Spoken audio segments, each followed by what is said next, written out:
Mahalaua Giuleștilor a spus prezent spectacolului generat de Sportul Rege încă de timpuriu. Tot cam pe atunci, lângă funinginea grantului, au început să apară oameni lăsați pe pământ special pentru a bucura și pentru a încânta. Mari actori, scriitori sau cântăreți de seamă și-au unit destinul pe veșnicie cu vișiniul unei echipe care, pe vremuri, oferea alternativa.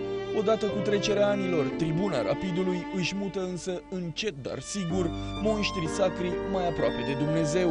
De la Ioana Radu, artista poporului, până la Maria Tănase, de la Constantin Tănase până la Ion Băieșu, Galeria de vis a Giuleștiului se numără cu fiecare an și își caută rostul și sensul. În 1992, Anda Călugăreanu spunea și ea la revedere pentru totdeauna Rapidului.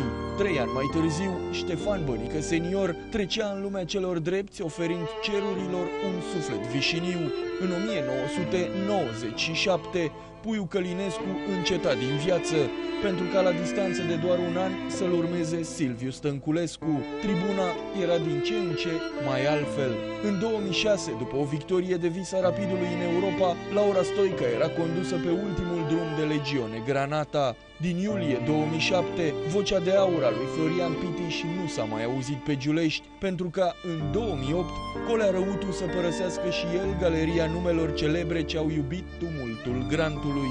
Anul acesta, Nicu Constantin a plecat să moară puțin, în timp ce Gheorghe Dinică s-a așezat la un pahar de vorbă cu confrații săi, ca pe vremurile Potcoavei. Jean Constantin nu a mai rezistat nici el și s-a dus să depene povești alături de prieteni vechi. Giuleștiul contemporan și-a pierdut din farmec, și-a rătăcit definiția, dar și-a păstrat frumoși și nebuni alături pe veșnicie. Cerurile sunt vișinii.